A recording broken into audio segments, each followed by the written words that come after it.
अरे वाह, अब तो मेरा कार्य और भी आसान हो गया। इसी सकट के नीचे कुचल दूंगा इस दुष्ट शिशु को। महाराज कंस को उनके जीवन का सबसे शुभ समाचार दूंगा मैं। मेरी आशा है महाराज कि इस बार भी आपकी आशाओं पे कहीं हिमपात ना हो जाए। उत्कच अपना कार्य अवश्य करेगा अस्ति, बल्कि अब तक तो कर भी चुका होगा। बस अब कुछ ही क्षण में शुभ समय।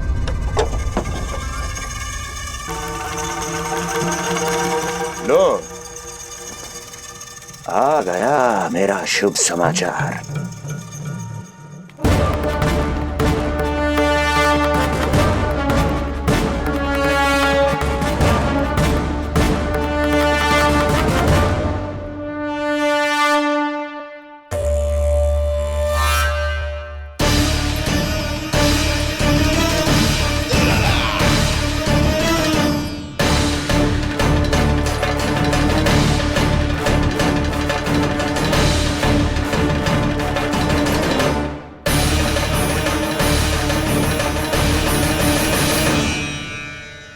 शुभ समाचार की प्रतीक्षा कर रहे थे आप, पर आया कौन? अपशगुन। देवकी, वसुदेव, तुम दोनों यहाँ कैसे? मथुरा नरेश, हम दोनों आपके पास एक विनती लेकर आए।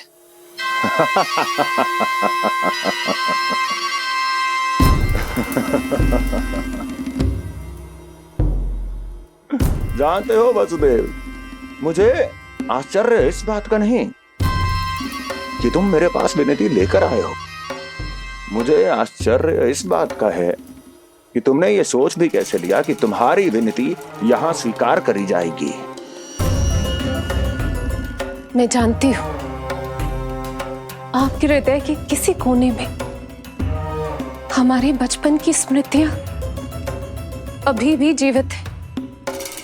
आपको स्मरण है, मैं आपकी वही बहन हूं जिससे आप इतना प्रेम करते थे कि अपना सब कुछ। बस सीधा सीधा बोल, क्या चाहिए तुझे? अधिक कुछ नहीं महाराज, हम दोनों एक बार गर्ग ऋषि के दर्शन करना चाहते हैं। महल से बाहर जाना चाहते हैं ये। महाराज, इन्हें इतनी छूट देने की आवश्यकता नहीं है। पर आपको यह सुनकर अच्छा नहीं लगेगा महाराज कि आपकी बहन और आपका बहनोई आपसे कुछ छुपा रहे हैं। मेरे दुखों का भार मेरे सहन शक्ति से अधिक हो गया था, इसलिए बहुत साहस बटोर कर आई हूं। अपनी छोटी बहन की इस छोटी सी विनती को अस्वीकार मत कीजिए भैया।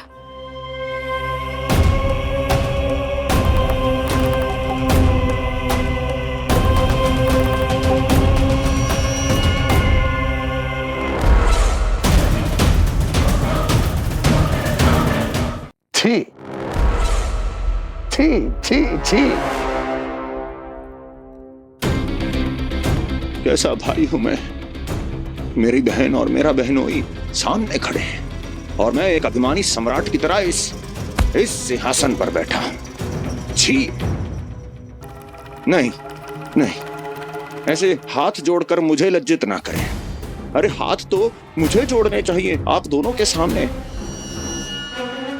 ए देवकी, क्या तेरा भाई इतना निर्दयी है क्या?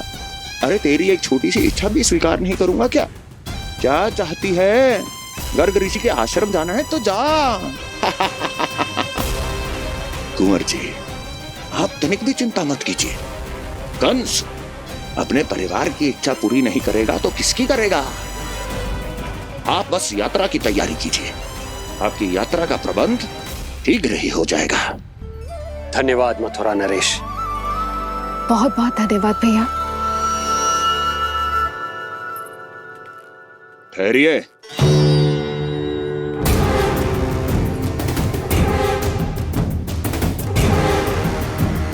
अरे आप दोनों को अकेले कैसे जाने दूं?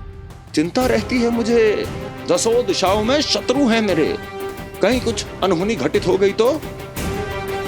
कुंवर जी, आप एक काम कीजिए, आप दुर्जन को साथ ले जाइए।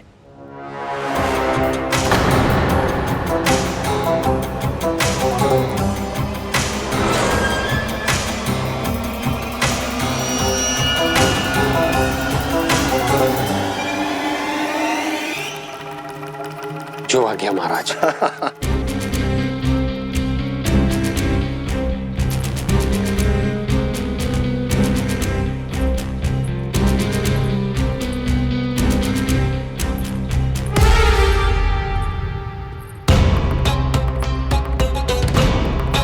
आपने इन्हें जाने की आज्ञा क्यों दी स्वामी?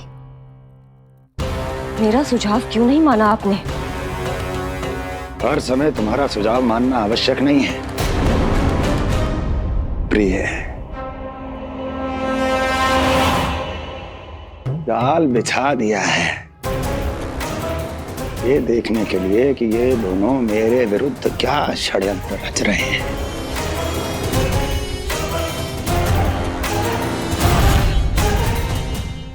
पूतना और सूक्ष्म बुद्धि की तरह मैं तेरे जाल में नहीं फंसूंगा विष्णु अवतार। उन्होंने तेरे सामने आने की भूल की थी, पर मैं तुझे दिखाई नहीं दूंगा। अदृश्य रूप में ही तेरा वध करूंगा।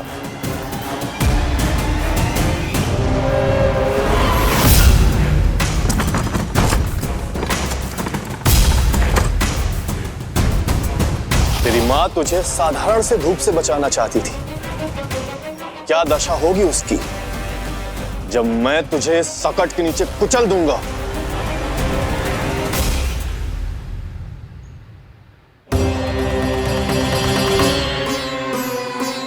जाने ये पूजा कब समाप्त होगी? कहीं उठ तो ना गए उनको मेरा लल्ला। मुझे उसे देखना है। पर जी पंडित जी है कि अब देख कैसे इस शकट के भार के नीचे दब जाता है तेरा कोमल तन। यशोदा, पूजा समाप्त होने वाली, आरती को समय हो रहा है। लल्ला सुरक्षित है, चिंता ना करो। कितना नन्हा सा है तू, फिर भी तूने महाराज कंस की रातों की नींद, सुख चैन सब छीन लिया। अब मैं तुझसे तेरे प्राण छीनूंगा। तैयार हो जा।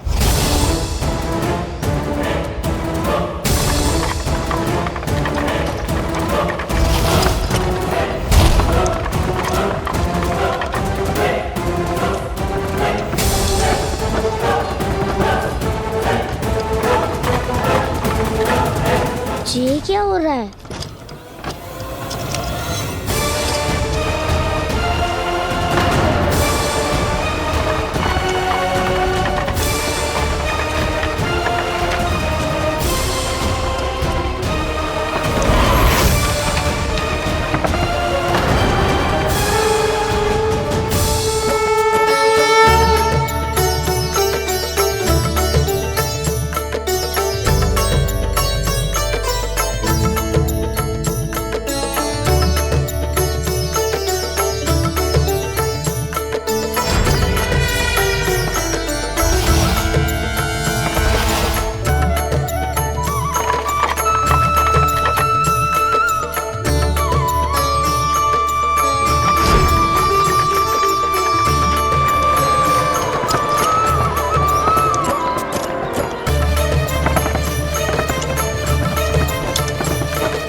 प्राण कब इसके तन से विदा ले लेंगे इसे पता ही नहीं चलेगा।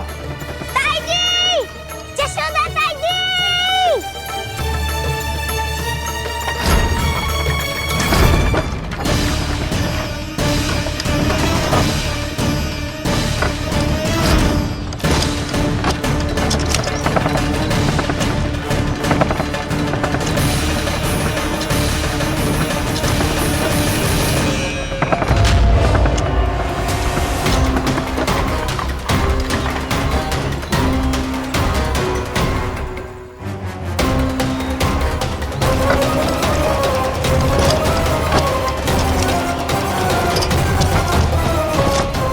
निद्रा देवी, समय हो गया है।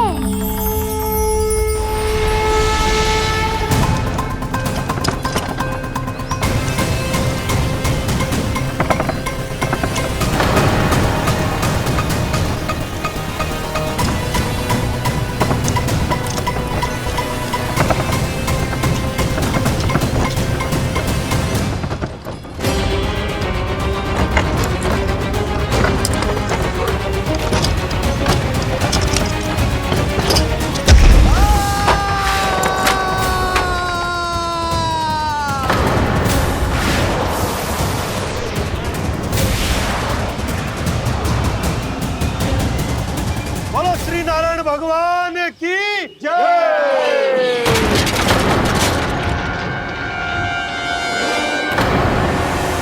यशोदा दाई जी, जल्दी आओ।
प्रभु,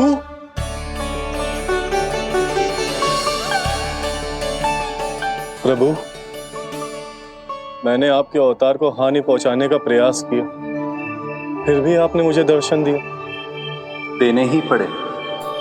तुम्हें मेरे चरणों का स्पर्श जो मिल गया, तुम्हें आश्चर्य हो रहा होगा। एक साधारण से स्पर्श से तुम्हें वो मिला जो बड़े से बड़े ऋषियों को भी कठिन से कठिन तपस्या के बाद भी नहीं मिलता। इसका उत्तर तुम्हारे अतीत में छुपा है। दैत्य हिरण्याक्ष के पुत्र के रूप में तुम्हारा जन्म हुआ था। शीघ्र ही तुम बहुत अधिक विशाल और असीम बलशाली हो गए थे, पर तुम अपनी शक्ति का प्रयोग अनुचित ढंग से करते थे। एक दिन तुमने महर्षि लोमस के आश्रम में बहुत ही उत्पात मचाया, हरे भरे वृक्षों को नष्ट कर दिया।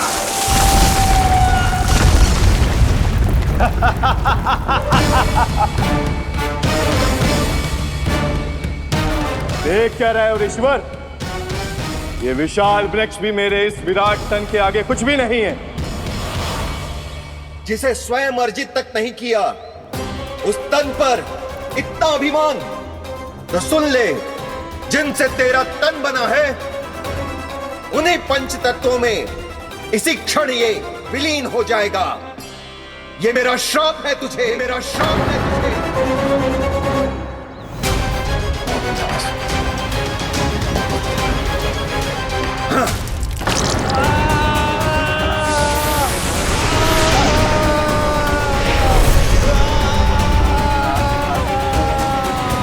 पर तभी तुम्हें अपनी भूल का आभास हुआ और ऋषि लोमस से तुमने क्षमा याचना की। क्षमा करे ऋषिवर, क्षमा करे। मैं मूर्ख, अभिमानी हूँ, अज्ञानी हूँ, परंतु आप तो दया के सागर है। कृपा करे ऋषिवर, कृपा करे। बिना तन के मैं कैसे जीवित रह पाऊंगा? तुम जीवित भी रहोगे और अपने दैनिक कार्यों का संचालन भी कर पाओगे, किंतु सजीव प्राणियों या निर्जीव वस्तुओं की सहायता से ऐसा जीवन तो मृत्यु के समान है ऋषिवर। इससे अच्छा है आप मुझे जीवन से मुक्ति दे दो। मुक्ति भी अवश्य मिलेगी तुम्हें, पर जब तुम परम प्रभु श्री हरि नारायण के चरणों का स्पर्श करोगे, चरणों का स्पर्श करोगे। और यही नहीं शक्तासुर, कल जब तुम मुझे खोज नहीं पा रहे थे तब भी तुमने हार नहीं मानी। 7 प्रहर तक 7 बार मेरी और मेरे गोकुल की परिक्रमा की। इस क्रम में तुमने अनजाने में ही अपना पश्चाताप पूरा किया और पुण्य अर्जित कर लिया। इसलिए मैं तुम्हें मोक्ष प्रदान करता हूं।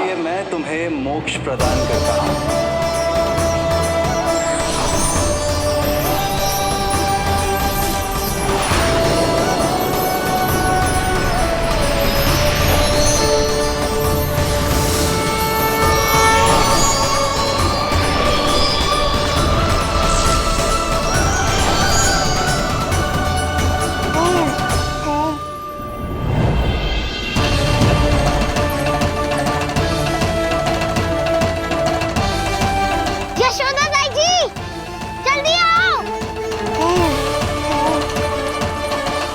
नीलमणि, मेरा लल्ला, लल्ला, तुझे कुछ हुआ तो ना है ना? तुम ठीक तो है ना? मेरा नीलमणि, मेरा प्यारा बच्चा।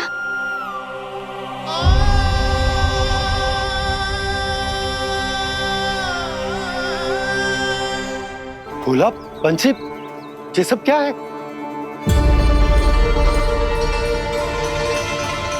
उज्जवल, ये किसने करो है? और देख, कहानी मत सुनाइयो। उज्जवल पुत्र, कैसे हुआ ये सब? किसने किया? और किसने? महाबली नीलमणि ने बड़ी ताई जी।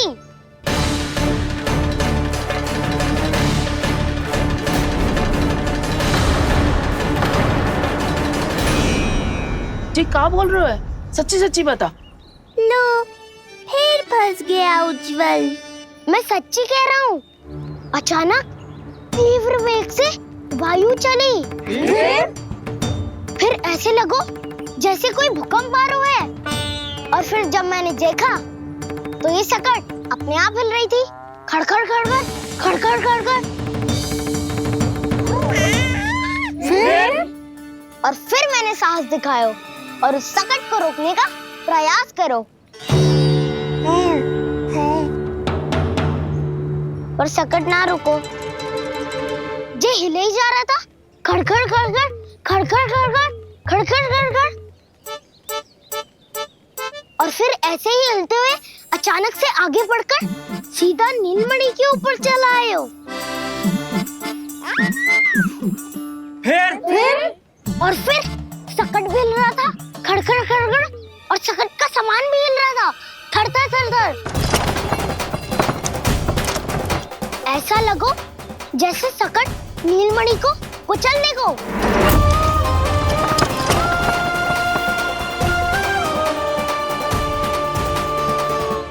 पर तभी जे जाग गए हो। इसने खींचकर अपने पांव का प्रहार करो और चीख गया सकट आकाश पे।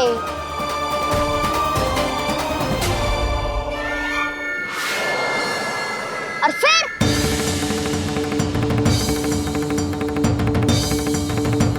धड़ाम, सब भूमि पे गिरकर चकनाचूर।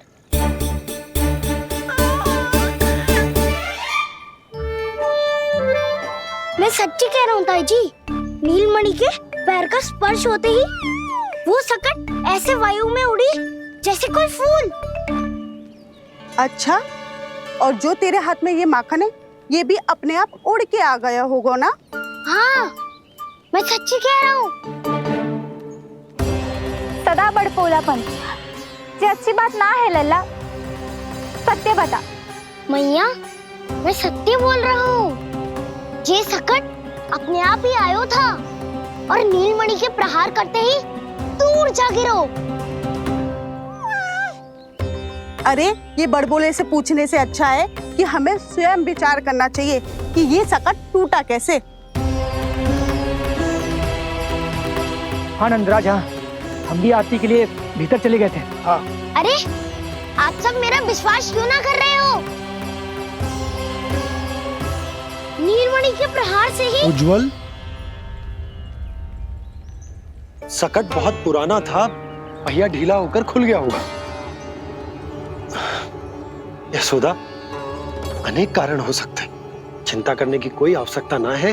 मैं चिंता क्यों करने लगी भला? मेरे नीलमणि के गले में रक्षा वाला कंठक पहले से ही है, और हम ये सब पूजा पाठ इतने विधि विधान से इसी के लिए तो कर रहे हैं, है ना पंडित जी? हाँ रानी जी। तो बस फिर मेरे लल्ला को कछु क्यों होने लगा? और आप सब स्वयं ही देख लो ना, जे इतना बड़ा संकट टूट के बिखर गया है, किंतु मेरे लल्ला को एक खरोच भी ना आई। इसका अर्थ तो यही है ना कि हम जो भी कर रहे हैं सही कर रहे हैं। मुझे चिंता करने की कछु आवश्यकता ही ना है। चलो सब भीतर चलते हैं। हाँ हाँ, लल्ला को भूख भी लगी आई होगी। चल।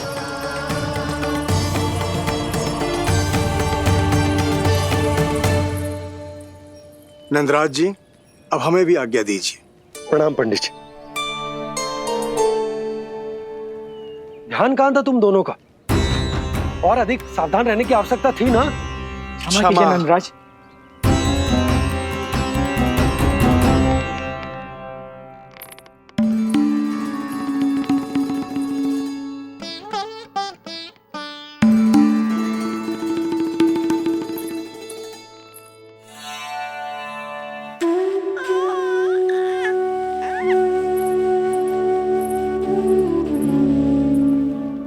यशोदा, क्या हुआ? बोलो ना, क्या सोच रही हो? मुझे बहुत चिंता हो रही है जीजी। मेरे लल्ला के साथ कुछ ना कुछ दुर्घटना होती रहती है। अरे, अभी बाहर ही तुम सबको समझा रही थी, अब भीतर आते ही क्या हो गया तुम्हें? बाहर समझाने वाली मैं ना थी जीजी, वो तो गोकुल की रानी जसोदा थी, किंतु भीतर से मैं अपने नीलमणि की मैया हूँ, बस। और एक मैया को कितनी चिंता होती है, इसे आपसे अधिक कौन जान सकता है। बहुत बड़ा धक्का लगा है मैया को इस घटना से। अब तो ये मेरी रक्षा के लिए और भी अधिक चिंतित हो जाएंगी। यंत्र का कंठक, पूजा पाठ, इतने सारे प्रहरी, सुरक्षा के प्रबंध, यदि इतने सबके बाद भी मैं अपने लल्ला की रक्षा न कर पाई तो मुझसे अधिक अभागी कौन हो सकती है? मैं तुम्हारे मन की दशा समझती हूँ यशोदा। इसी चिंता के कारण ही तो मैंने आज तक अपने पुत्र को छुपा कर रखा है। मैं जानती हूँ चिच्ची, मैं समझती हूँ। मैंने तो नीलमणि के लिए इतने सारे संस्कार भी करो है, पूजा पाठ की है, किंतु मैंने तो आज तक अपने पुत्र का एक भी संस्कार नहीं किया है। आंसू पोंछ लीजिए बड़ी माँ, शीघ्र ही सब कुछ ठीक हो जाएगा। जब मैंने उसे जन्म दिया, उसके बाद से आज तक ना उसे घर के बाहर लाई हूँ, ना कोई संस्कार किया है। मैं तो उसका नामकरण भी नहीं करवा पाई हूँ यशोदा। उसके जन्म के समय स्वामी ने ये संदेश भिजवाया था कि उस कंस को हमारे पुत्र के बारे में तनिक भी भनक नहीं पड़नी चाहिए। तब से आज तक भय के छाव में जीती आई हूँ कि वो कंस कहीं हमारे पुत्र को भी ना मार दे, जैसे देवकी के सारे संतानों को मार दिया है। ये आशंका कभी सत्य नहीं होगी बड़ी माँ, मैं हूँ ना। माँ अपनी संतान के मन की बात बिना कहे ही समझ जाती है। आप भी समझ जाओ ना मैया।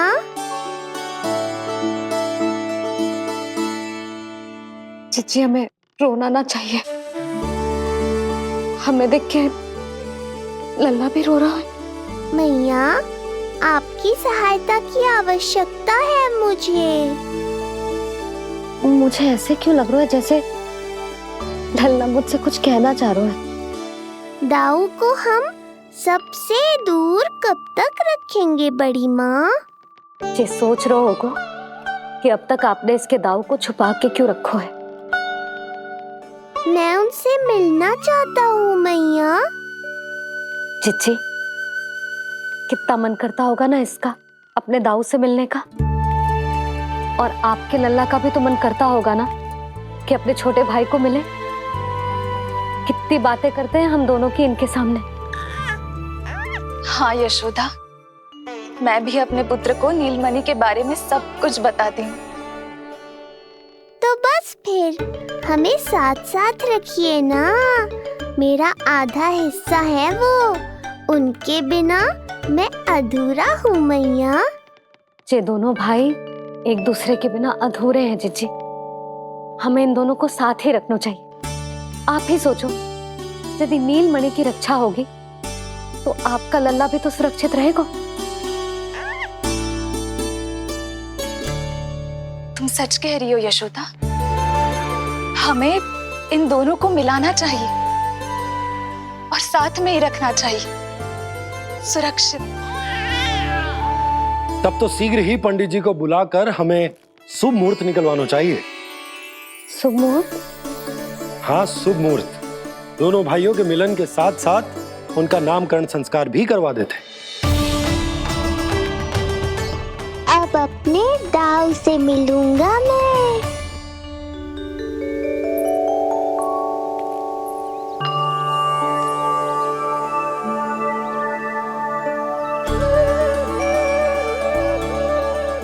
ऋषिवर की दिव्य आभा के कारण ये वातावरण कितना शुद्ध, कितना पवित्र लग रहा है ना। हाँ देवकी, इनका तेज ही ऐसा है कि इनके निकट केवल पवित्रता ही वास कर पाती है। किसी भी प्रकार की दुष्टता इनके पास जाने से पहले ही नष्ट हो जाती है।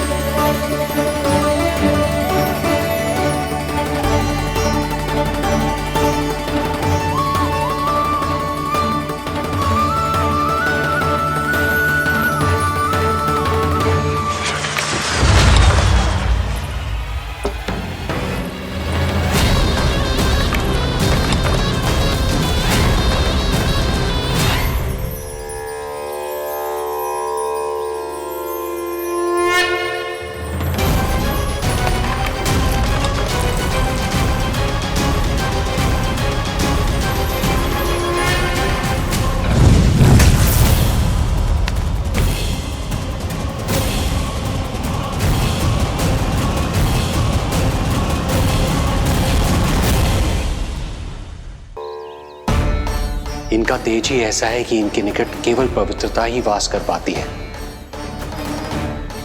किसी भी प्रकार की दुष्टता इनके पास जाने से पहले ही नष्ट हो जाती है। यदि महर्षि की इच्छा के बिना मैंने भीतर प्रवेश किया तो कहीं ये मुझे श्राप ना दे दे। नहीं, इससे तो अच्छा है कि मैं यहीं आश्रम के बाहर रुकूं और यहीं से इन दोनों पर दृष्टि रखूं।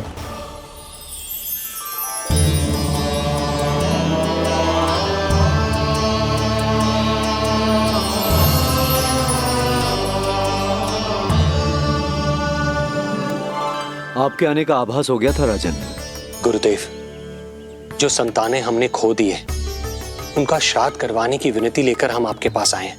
आपका आना व्यर्थ नहीं जाएगा राजन, परंतु मुझे आभास हो रहा है श्राद्ध कर्म इस भेंट का एकमात्र कारण नहीं है।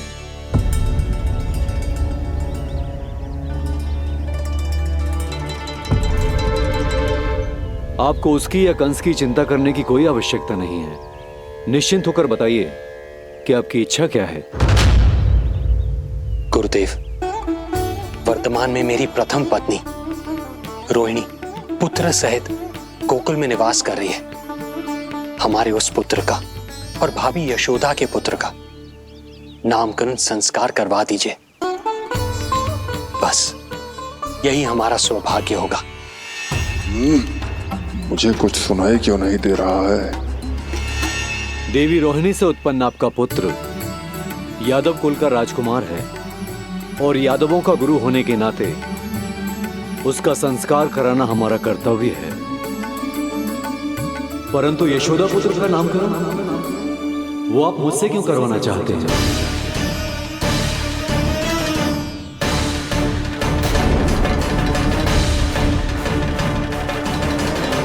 गुरुदेव, सत्य ये है कि रुक क्यों गई रानी देवकी? आपके मन में जो कुछ है कहिए।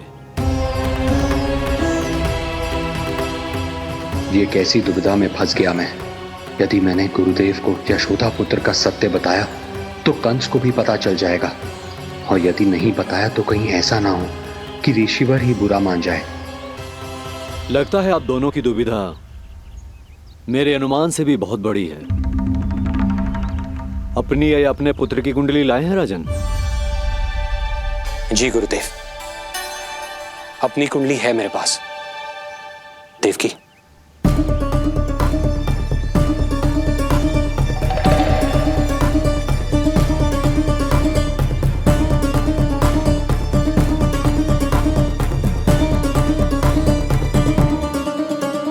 जो रहस्य आप नहीं बता पा रहे हैं राजन, वो ये कुंडली बताएगी।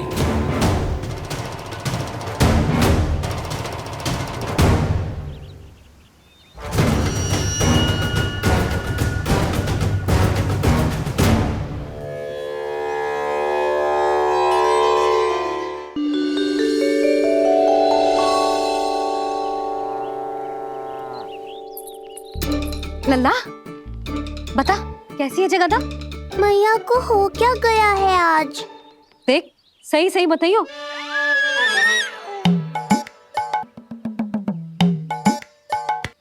अच्छी है ना? पसंद आएगी ना उसे? हाँ? या फिर जे मोर पंख वाला मुकुट दे दूं? पहली बार मिल रहा है तू, उपहार तो देना चाहिए ना? पर बड़े तो वो है ना मैया, उपहार तो वो देंगे मुझे।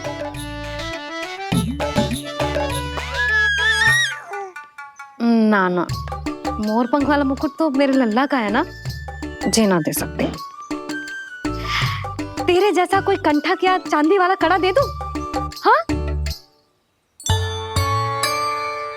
इस मिलन के लिए मुझसे अधिक उतावली तो मैया है।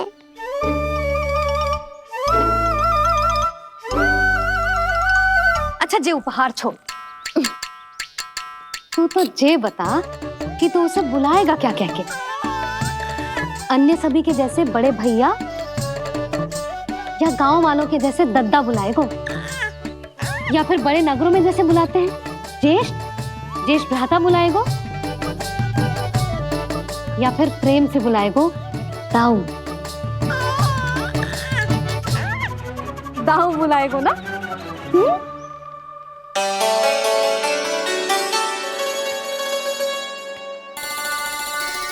सुनो आपने, हमारे लल्ला ने निर्णय ले लियो, ये अपने भैया को ताऊ कहकर बुलाएगो। अरे वाह, लल्ला ने बोलना भले ही ना सीखो, परंतु तुम्हें बता दियो। और नहीं तो क्या, लल्ला कुछ कहे ना कहे माँ तो समझ जाती है ना लल्ला?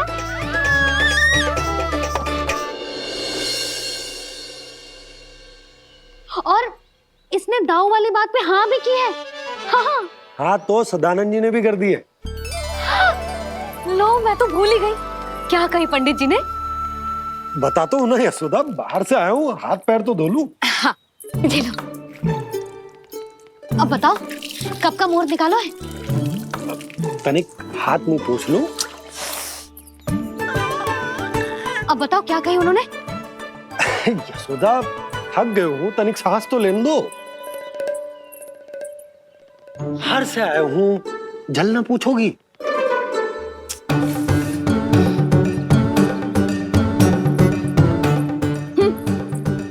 अब बता दो जी।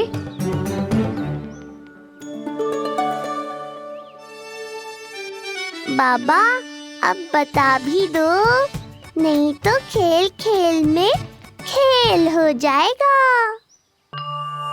हाँ, बताओ।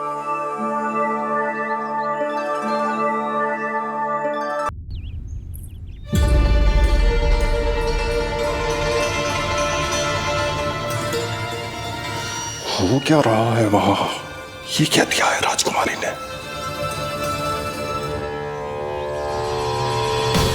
गुरुदेव, शीघ्र ही कोई मुहूर्त बता दे तो बड़ी कृपा होगी। नंद महाराज, अब क्या नामकरण का मुहूर्त भी मुहूर्त निकाल के बताओगे आप? हैं? क्रोधित क्यों हो रही हो यशोदा? बताता हूँ, धैर्य धरो। हाथ मुंह धो लिया, जल पी लिया, विश्राम कर लिया, अब कितनी प्रतीक्षा करवाओगे? हैं?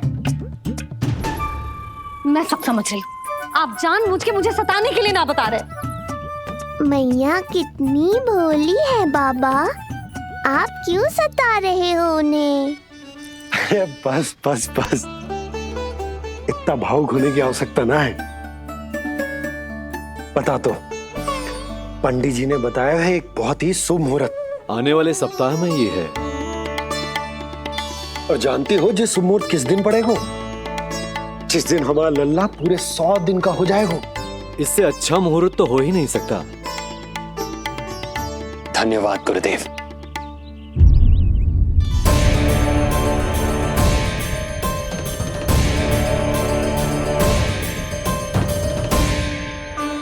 क्या हुआ गुरुदेव? कुछ समस्या है क्या? जो सत्य सारे संसार को पता है और जो संकेत ये कुंडली दे रही है, दोनों में विरोधाभास है राजन।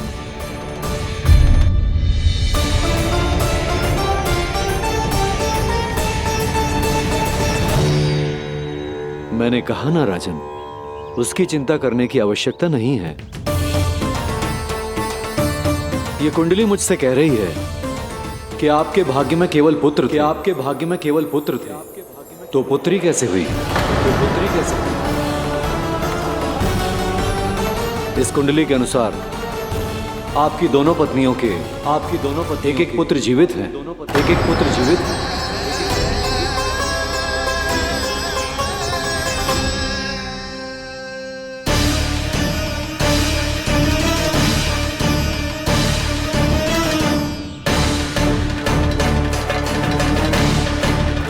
देवकी, गुरुदेव मैं कुछ कैसे? कहने की आवश्यकता नहीं है राजन, मैं जानता हूं मेरे प्रश्नों के उत्तर कहां मिलेंगे। अरे कौन से प्रश्न और कैसे उत्तर? किस बारे में बात कर रहे हैं? ये लोग जो भी बात कर रहे हैं वो मुझे सुनाई क्यों नहीं दी? सही समय की प्रतीक्षा कीजिए राजन, आपके दोनों कार्य पूर्ण होंगे।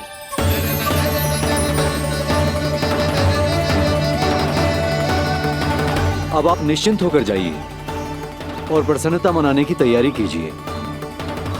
आपका बहुत बहुत धन्यवाद गुरुदेव। प्रणाम।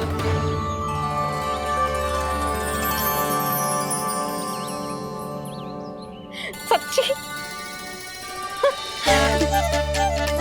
पहले नारायण को धन्यवाद दो कि लल्ला को सूचना दूं? कुछ समझ में ना आ रहा। लल्ला मैं अभी आया।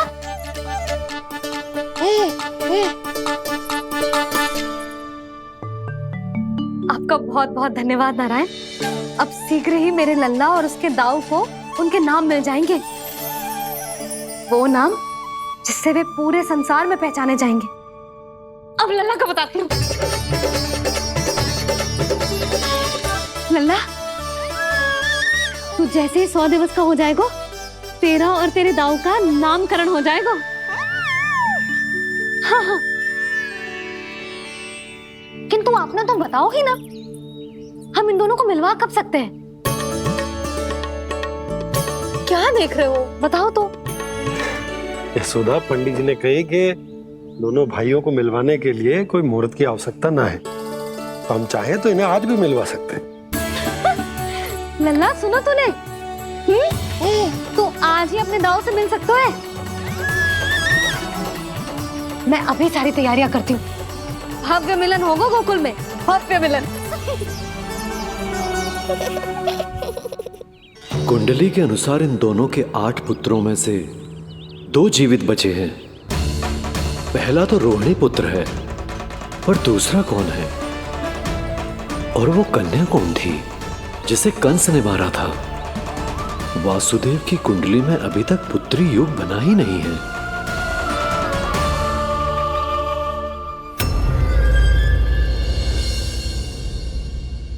तू मुझको क्या मारेगा? अपनी आयु संभाल, काल तेरा अवतरित रूप है उसका उपाल।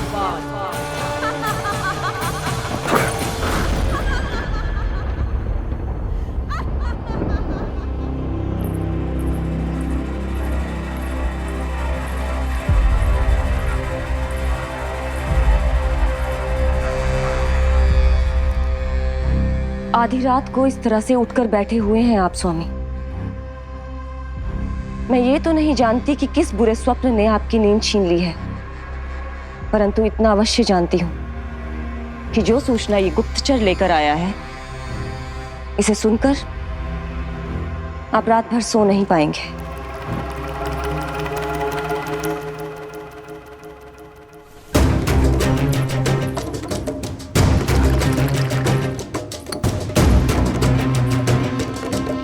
क्या सूचना है? महाराज, उत्कच मारा गया, उत्कच मारा गया, उत्कच मारा गया।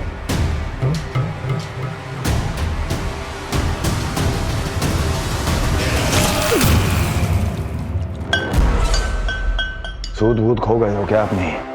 जो दिखता ही नहीं उसे मारा कैसे जा सकता है? इसने स्वयं देखा था महाराज। जिस शकट में समाकर शक्तासुर उस बालक को कुचलने वाला था, आपके शत्रु ने उसी शकट को चकनाचूर कर दिया।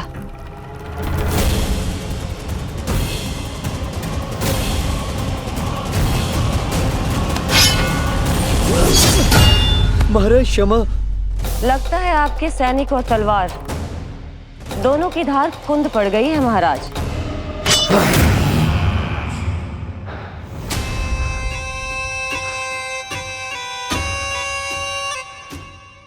इस तलवार की धार पर अब तभी विश्वास दृढ़ होगा जब ये उस बालक के रक्त से स्नान कर लेगी।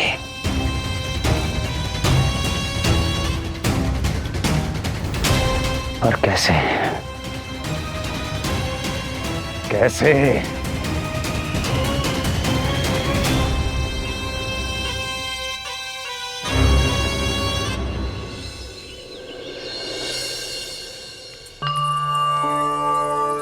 कैसी लगी तुझे दाऊ से मिलने की तैयारी? बहुत अच्छी है मैया, पर उससे भी अच्छी है वो प्रसन्नता जो इस मिलन के उत्साह में मुझे आपकी आंखों में दिख रही है।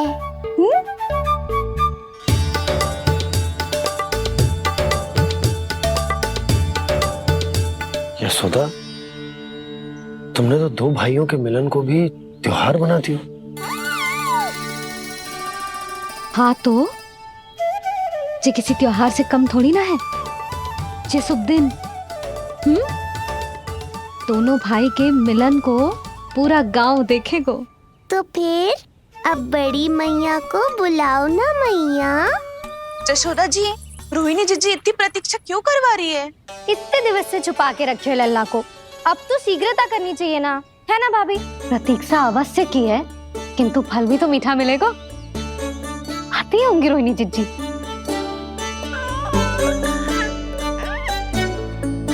जीजी, कहीं उन्होंने अपना विचार तो ना बदल दियो?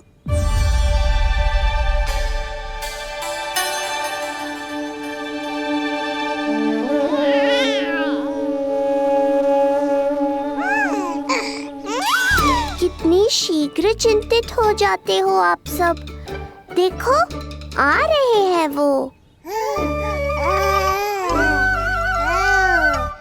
लाल छुपा रखने को विवश थी नियति की सताई, भूल के भय माज प्रभु की जग सम्मुख है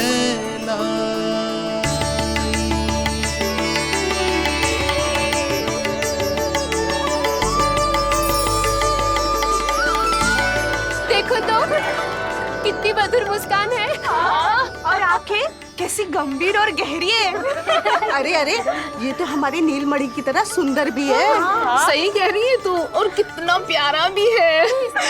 और और कितना बलशाली भी लग रहा है ये। है ना? तो देखो इसके। हाँ बिल्कुल लाल लाल टमाटर की तरह। देखो तो दाऊ आए नहीं कि ये सब की सब मुझे भूल ही गई। अरे हटो सामने से, मुझे भी तो देखने दो।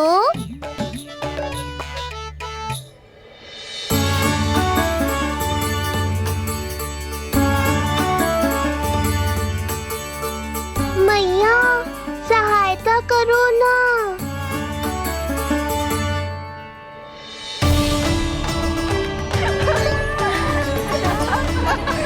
चलो हटो सब, हटो हटो हटो, हटो सामने से।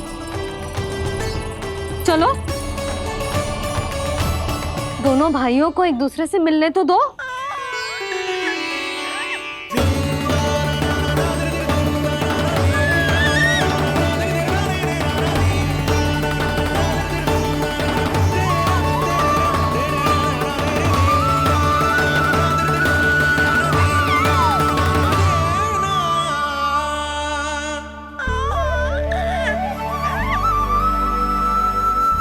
चल लल्ला, चल आजा। देख लल्ला, आ गए जे तेरे भैया, तेरा दाऊ। जी भर के बातें करो और निहारो एक दूसरे को। लाओ जिज्जी, आजा। जे रहे तेरे दाऊ। आओ जिज्जी।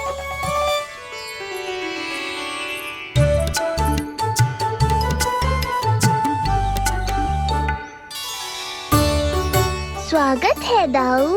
कितनी प्रतीक्षा के बाद अब जाकर आपसे भेंट हुई है।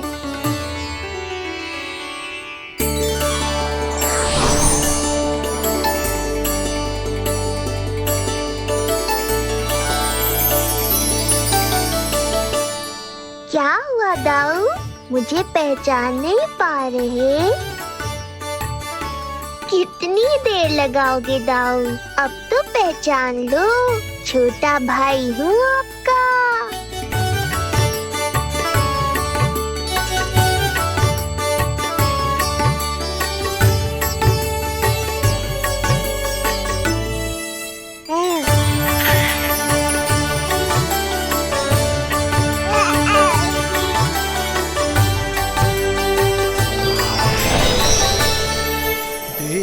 प्रभु को भक्त शेष की आंखें हैं भर आई, भावुक हरि भी निहारे की अब मिलन की बेल आई।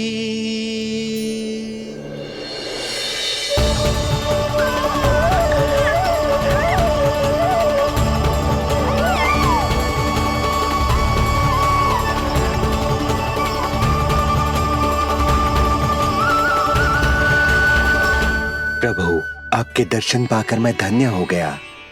प्रभु नहीं, छोटा भाई पुकारो शेष। ये कैसे संभव है? आप नारायण हैं, मेरे प्रभु।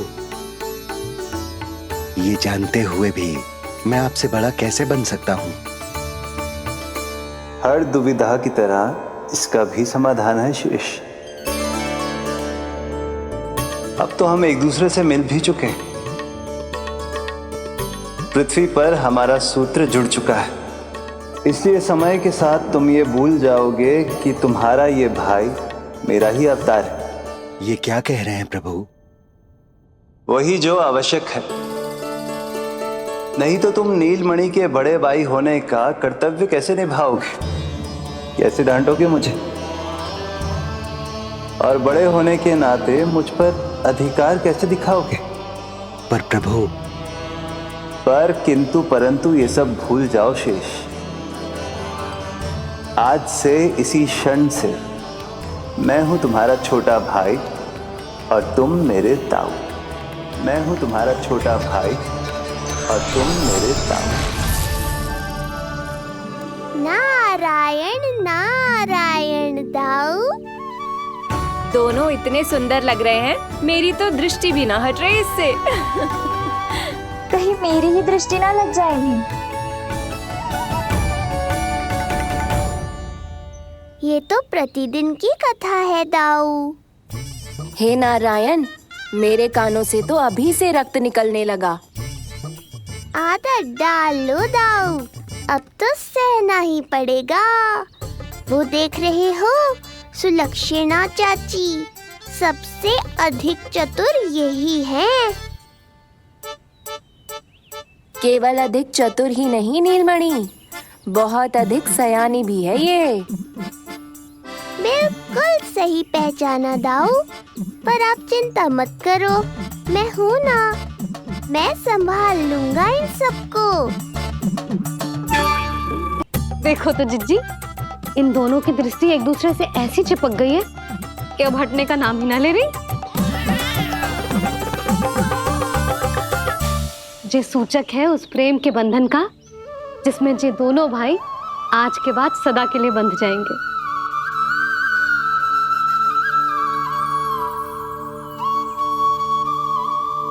मुझसे भूल हो गई यशोदा, मैंने इन दोनों को पहले ही मिलवा देना चाहिए था।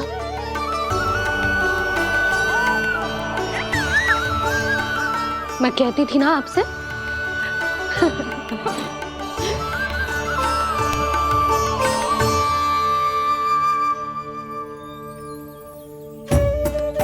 आई मैं।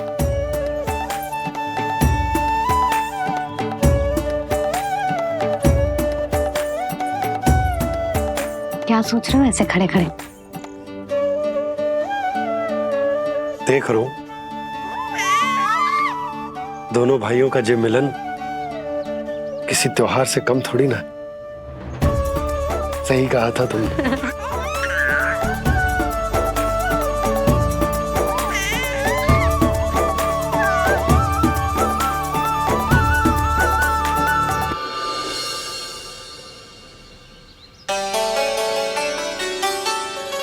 सुना ना तूने जो गोपिया क्या कह रही थी कि नीलमणि का दाऊ कितना बलशाली है।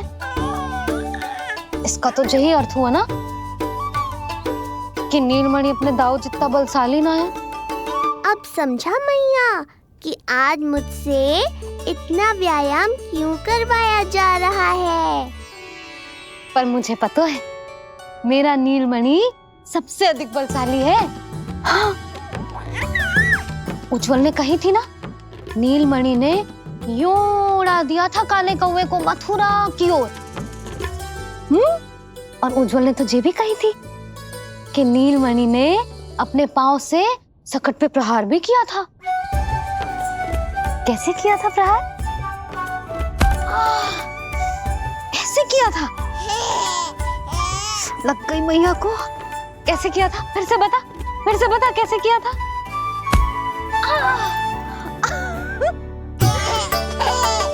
मेरे लल्ला में कितना बल है, मैया को ही धकेल दियो पीछे। अच्छा ही है कि आप उज्जवल के कहे को गंभीरता से नहीं ले रही, नहीं तो आपका ये रूप मैं कैसे देख पाता मैया। फिर से बता कैसे मारा था? कैसे मारा था?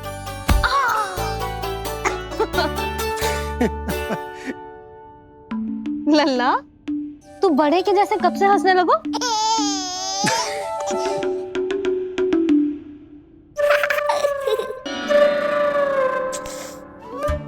आप यहाँ क्या कर रहे हो? छुप छुप के मैया और लल्ला को खेलते हुए देखने के अतिरिक्त और कोई कार्य ना है आपके पास?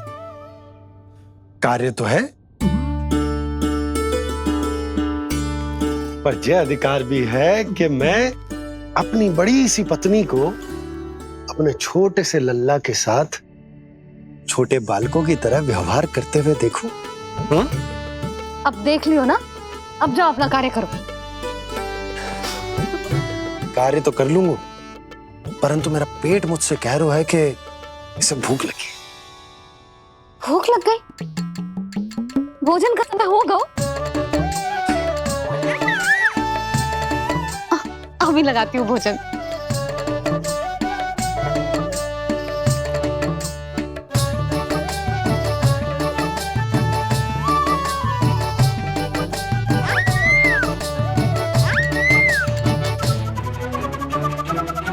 क्या हुआ लल्ला, इतना उतावला क्यों हो रहा है तू? तुझे भी भूख लगी आई है क्या? सच्ची में भूख लगी आई है कि मंद मंद मुस्कुरा के मैया को बांधना चाहता है? तनिक रुक जा, तेरे बाबा को भोजन परोस के यूं गई और यूं आई। मेरा अच्छा लल्ला। आई।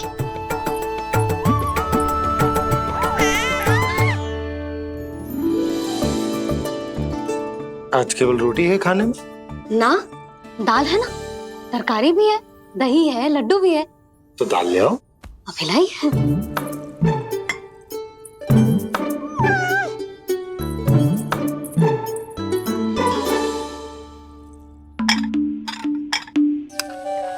अवश्य भूख ही लगी होगी उसे। यशोदा, दही नहीं दाल। क्षमा करना, भूल हो गई।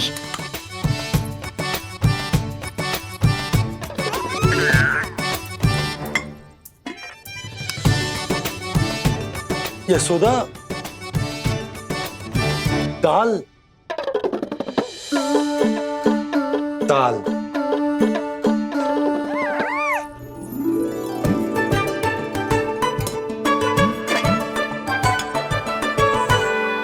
अब ऐसे क्या देख रहे हो? बोला ना भूल हो गई। सब मिला के खा लो, पेट में तो मिलना ही है। थोड़े चावल मिलेंगे? हाँ मिलेंगे, अवश्य मिलेंगे।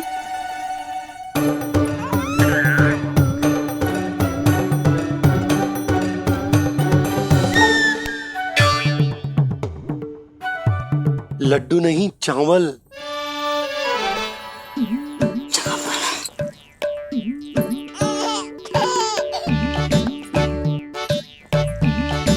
हंस क्या रहे हो जी?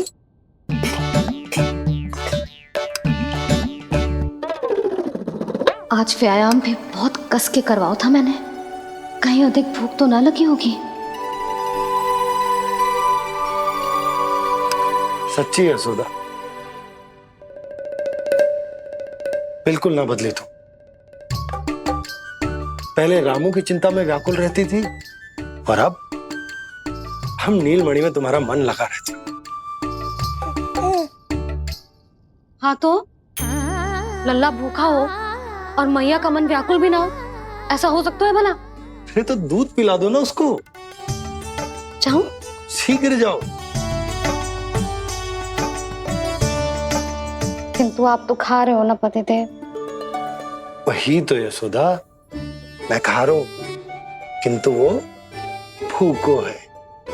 जाओ। ठीक है। यहाँ थी तो लल्ला की भूख के लिए चिंतित थी, अब वहां जाएगी तो पक्का मेरे भोजन के बारे में चिंता करेगी। कहीं आधी ही भूख में ना उठ जाए तेरे बाबा, उन्हें कुछ और चाहिए होगा तो? सही कहा था बाबा ने, वहाँ मेरी चिंता थी, यहाँ बाबा की चिंता है। सच्ची मैया, अनोखी हो आप।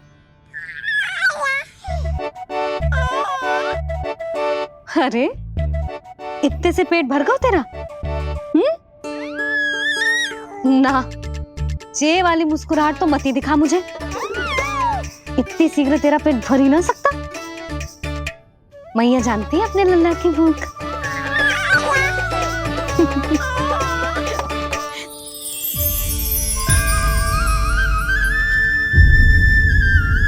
ये क्या है लल्ला? ये क्या था तेरे मुंह में? दिखा दिखा।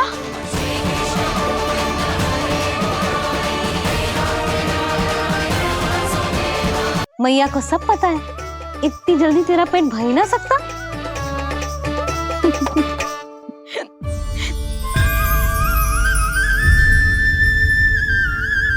ये क्या है लल्ला? ये क्या था तेरे मुंह में? दिखा। ओहो, मैं तो भूल ही गया था कि मेरे भीतर ही तो सारी सृष्टि समाई हुई है। मैया ने उसकी झलक देख ली, अब क्या होगा? क्या हुआ यशोदा? सुनो जी, जी हमारे लल्ला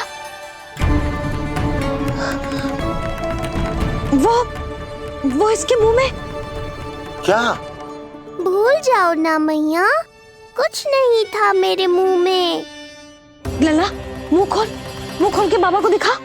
अरे क्या देख रही है उसके मुंह में?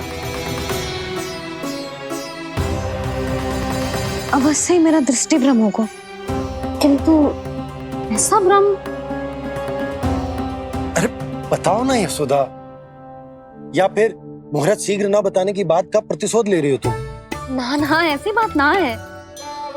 तो फिर बताओ ना क्या बात है? हा? मैंने लल्ला के मुंह में कुछ देखो। क्या देखो? अब फंस गया मैं। मैया बाबा को सब कुछ बता देंगी और राय का पहाड़ बन जाएगा। फिर कैसे संभालूंगा इन दोनों को? ऐसे लगो जैसे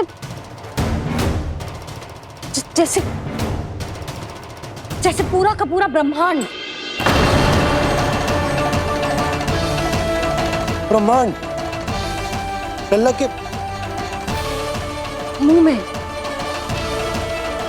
अच्छा, तुम मेरा मुंह देखो।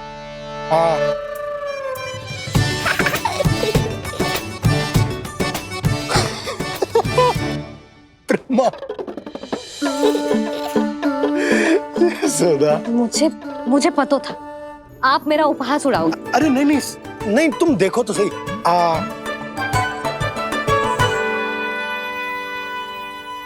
ब्रह्मांड ना सही, गोकुल तो दिखना चाहिए। अरे गोकुल को राजा हूं मैं, है क्या ना? है? देखो, अरे देखो। धन्यवाद बाबा, आपने इस बात को गंभीरता से नहीं लिया, इसलिए अब मैया भी नहीं लेंगी। आज तो बचा लिया आपने। आज के बाद ना आपको कुछ बताऊंगी ही ना। आप जाओ, नामकरण उत्सव की तैयारी करो।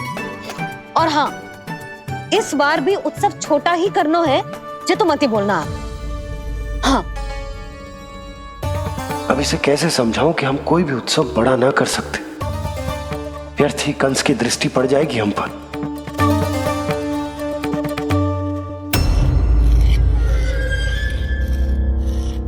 लगता है आपके सैनिक और तलवार दोनों की धार कुंद पड़ गई है महाराज। महाराज, मुझे भय था कि कहीं ऋषि गर्ग मुझे श्राप ना दे दे।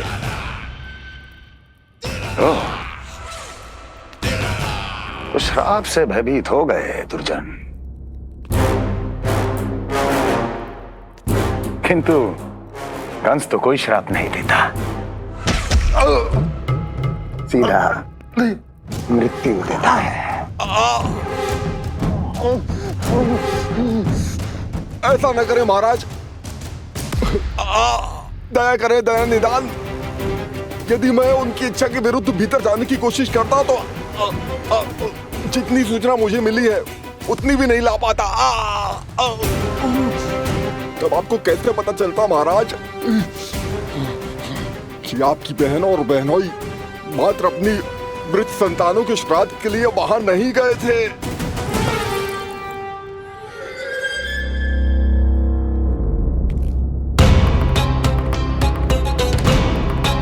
आगे बोलो। पूरी तरह तो नहीं सुन पाया महाराज, किंतु मैंने स्वयं अपने नेत्रों से देखा है महाराज। राजकुमारी देवकी ने ऋषि गर्ग के हाथ में कुछ दिया था।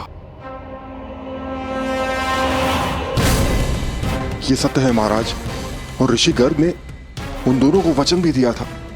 सही समय की प्रतीक्षा कीजिए राजन, आपके दोनों कार्य पूर्ण होंगे।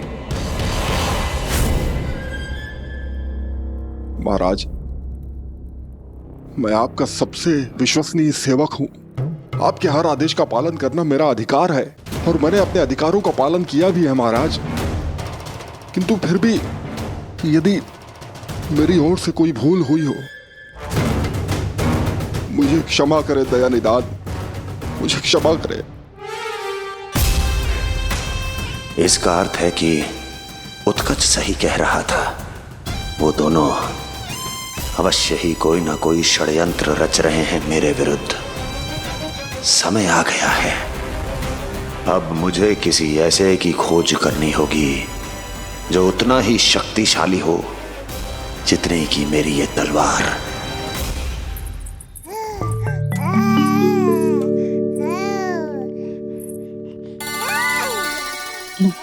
अभी से पुकारने लगो जी, अभी तो आई हूँ रसोई में।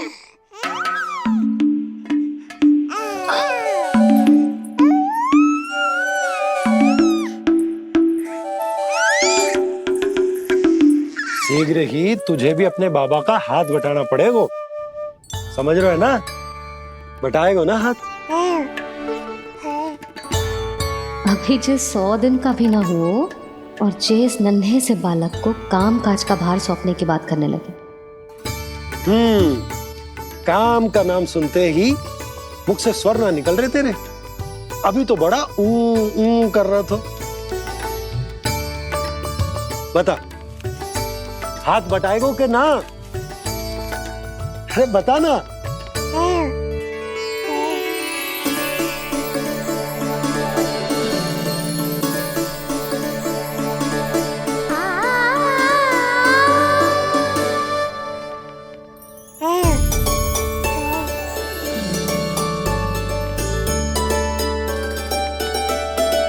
कल तू पूरा 100 दिन को हो जाएगा लल्ला।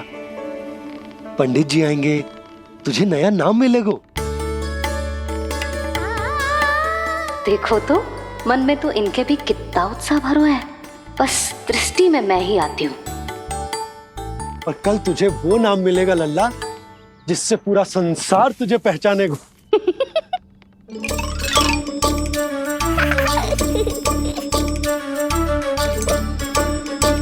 अब लल्ला कितना कार्य शेष है और तूने मुझे बातों में लगा लियो।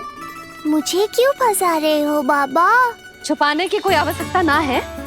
जितनी उत्साहित मैं हूँ उतने ही उत्साहित आप भी हो इसके नामकरण को लेके, पता है मुझे। लल्ला के नामकरण पे उसके बाबा उत्साहित ना होंगे? बिल्कुल होंगे, इसीलिए तो कह रही हूँ अपना उत्साह बांटो अपने लल्ला के साथ। मैं अभी आई। अच्छा, ऐसे तो तुम लल्ला को छोड़ के कहीं ना जाती। अभी कहाँ चली? रोहिणी जिज्जी के पास, और कहाँ। लल्ला और उसके दाव के नामकरण की तैयारी करनी है कि ना? कितने लोगों को आमंत्रित करना है, कितने प्रकार की मिठाइयां बनानी है, ढोल वाले को कितने बजे का समय देना है, ये सब सुनिश्चित करना है ना, ताकि ये उत्सव गोकुल का सबसे बड़ा उत्सव हो। अरे सूची देनी है जिज्जी को।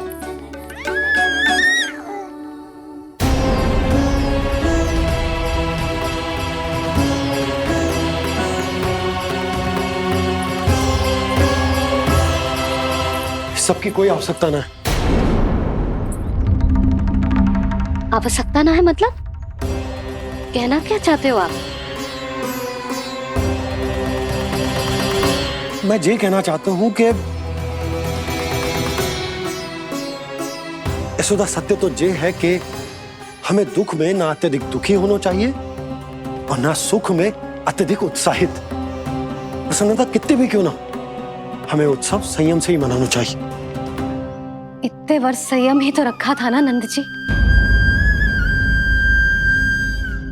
ये समय संयम का ना आनंद से बावले हो जाने का है। यशोदा, हम आयोजन छोटा ही करेंगे। मैं कुछ सोच समझ कर ही तो कह रहा हूँ। पर क्यों? मुझे भी तो समझाओ। हर बात समझाने की ना होती है यशोदा। अच्छा, पति पत्नी में भेद हो तो है? ठीक, मैं कोई भेद ना रखूं। जो भी अब तक मैंने तुम्हें ना बताया है वो सब बताऊं। ओहो, क्या कर रहे हो बाबा? कंस के बारे में कुछ बता मत देना मैया को। वो मंगला है ना, उसने आज शाम को ही बछड़ा दियो और भाद्रपद का मास लगभग बीतने को ही है, तो धीरे धीरे शरद ऋतु आ जाएगी, दूध की हानि भी कम हो जाएगी। हाँ? और वो सरजू है ना, उसको बैद जी ने पूरे पखवाड़े का विश्राम के लिए कहा है। क्यों? क्योंकि वो ठाट से गिर गए थे और गिरते समय उसे भीतरी चोट लग गई थी। अरे बस बस बस, ये सब मुझे क्यों बता रहे हो? इसका नामकरण से क्या संबंध? तुम्ही ने तो कही ना कि पति पत्नी के बीच में कोई भेद ना होता। तो मुझे जो भी बात पता है मैं तुम्हें बताऊंगा। कितनी समझदारी से बात बदल देते हो आप, और भोली भाली मैं आपकी बातों में आ जाती हूँ और इस सब में असली बात तो रह ही जाती है। किंतु आज बात मेरे लल्ला की है। उत्सव तो विशाल ही होगा और इस बारे में कछु और ना सुनूंगी मैं। आप लल्ला का ध्यान रखो, मैं जा रही हूँ रोहिणी जीजी के पास। यशोदा,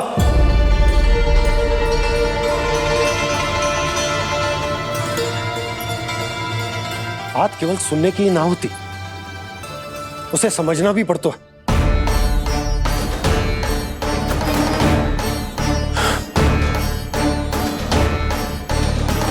विश्वास है ना मुझ पर? मैं कुछ सोच समझ कर ही कर रहा हूँ ना। उत्सव तो छोटा ही होगा।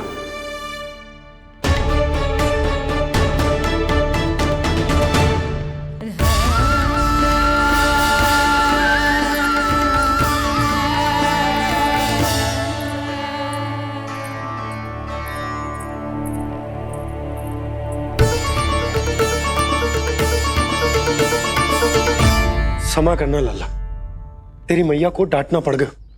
आपको मेरी सुरक्षा की चिंता है बाबा, समझता हूँ मैं, इसलिए आपने ये निर्णय लिया है। समझ में नहीं आता, कब कौन सा निर्णय क्यों लेते हैं आप? यदि कंस को समझना इतना आसान होता तो कंस नहीं होता। ये नया सिंहासन उसके लिए है जो मेरा विश्वास पात्र बनेगा। मेरे दाहिने हाथ की तरह मेरे मन के सबसे निकट होगा वो। मंत्री परिषद में विशेष स्थान की प्राप्ति होगी। मेरे बाद पूरे राज्य के लिए उसी का वचन होगा। शासन। किंतु ये अधिकार केवल उसे प्राप्त होगा जो मेरी परीक्षा में उत्तीर्ण होगा। मेरा सबसे महत्वपूर्ण कार्य करेगा वो। इसलिए जाओ, कह दो सभी बाहुबलियों को, महाबलियों को, दैत्यों को, दानवों को, प्रेतों को, पिशाचों को, सभी को ये सूचना दे दो ना ना ना ना, सूचना नहीं, चुनौती दो कि यदि साहस है तो आए, मेरी परीक्षा में उत्तीर्ण हो और इस सिंहासन पर बैठने का अधिकार प्राप्त कर ले। जाओ। और हाँ, ये अवश्य कहना कि केवल वही आए जिनके हृदय में साहस का ज्वालामुखी धधकता हो, जिनकी तलवारें पर्वतों का सीना चीरने को व्याकुल हो, जिनकी संकल्प शक्ति इतनी दृढ़ हो कि मृत्यु से टक्कर ले लें। कायर नहीं चाहिए मुझे। जाओ। महाराज, आप जिसे भी ये विशेष पद देंगे, भविष्य में यदि वही हमारे शीश पर बैठ गया तो क्या करेंगे आप? पहले ऐसा कोई योद्धा सामने तो आए अस्ति, जो उस विष्णु के अवतार का संहार कर सके।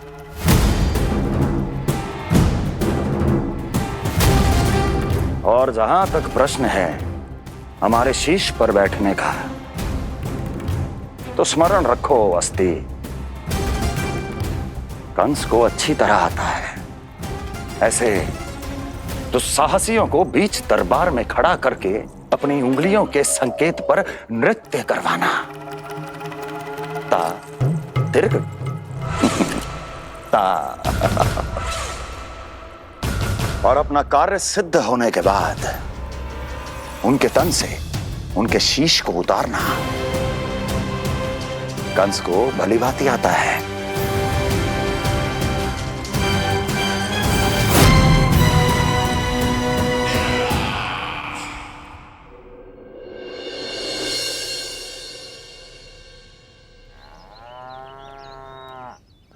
पूरे 100 दिन का होगा हुआ तो लल्ला, कम से कम 100 व्यक्ति तो आने चाहिए थे ना तेरे और तेरे दाऊ के नामकरण में। हाँ, अब तुम मुस्कुरा क्या रहो है? तू ही बता, जे भवन देख के लग रहा है कि यहाँ कोई उत्सव है? बिना अतिथियों के कैसा उत्सव और कैसा आनंद, तू ही बता। पर मैं करूं भी तो क्या? पता है लल्ला, मुझे तो लग रहा है तेरे बाबा ना कंजूस होगा है। नहीं तो भला और क्या समस्या हो सकती है उन्हें बड़े आयोजन से? अरे गोकुल के राजा का लल्ला है तू, राजकुमार। यदि तेरा आयोजन बड़ा ना होगो तो भला किसका होगो?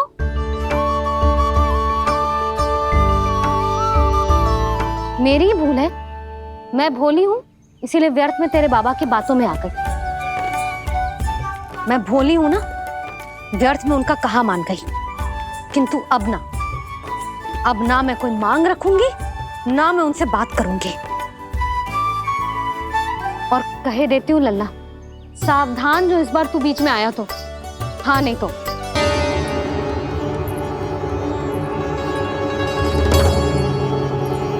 क्या होगा? हाँ, सब ठीक तो है ना? आप इतनी चिंता में क्यों हो जी? कोई बुरी सूचना तो ना मिली? अब जे मत ही कहना कि जे भी मुझसे छुपाना पड़ेगा। जो भी है मुझे बताओ।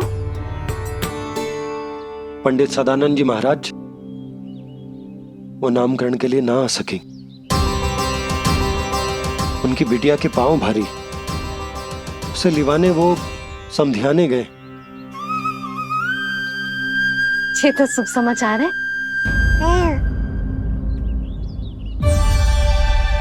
किंतु मेरे लल्ला का नामकरण अब वो सही मुहूर्त पे कैसे होगा? वही तो समझ ना आ रहा। ऐसे मन छोटा करने की आवश्यकता नहीं है मैया बाबा। आप दोनों तो स्वागत की तैयारी करो, आ रहे हैं वो।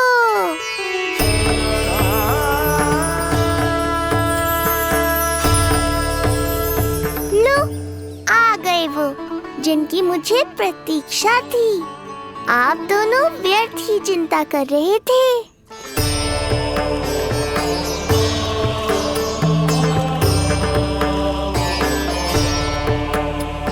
अब कौन करेगा मेरे लल्ला का नामकरण? ऋषि गर्ग, नंदराज, रानी भाभी, महान ऋषि गर्ग हमारे गांव में पधारे हैं।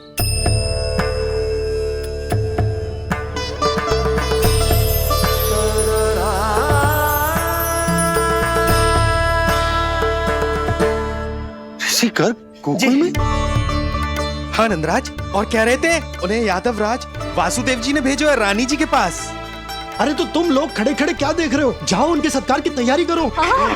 जी यशोदा, उनके स्वागत की तैयारी करो। सुनो जी, वो तो यादवों के कुलगुरु है ना, रोहिणी जीजी के यहाँ आए हैं, हमारे यहाँ आएंगे। आप देखती जाओ मैया, वो सीधे हमारे घर ही आएंगे।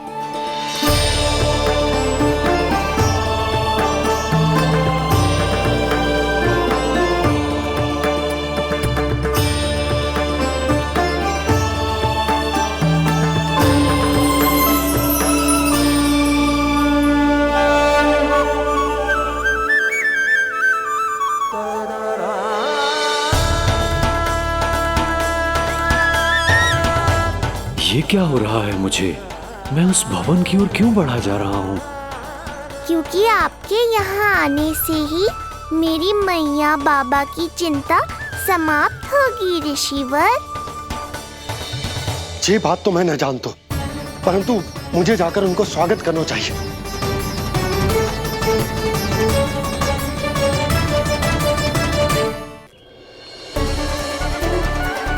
गुरुदेव, कल्याण हो। भगवान श्री नारायण के महान भक्त आज हमारे गांव में पधारे। हमारा जीवन सफल है गयो आज। वो भवन आपका है नंदराज? आपके शुभ चरण पड़ेंगे तो हमारा जय भवन पवित्र हो जाएगा। इतने बड़ी ऋषि अगर हमारे घर पधारेंगे तो हमारे तो भाग्य ही संवर जाएंगे।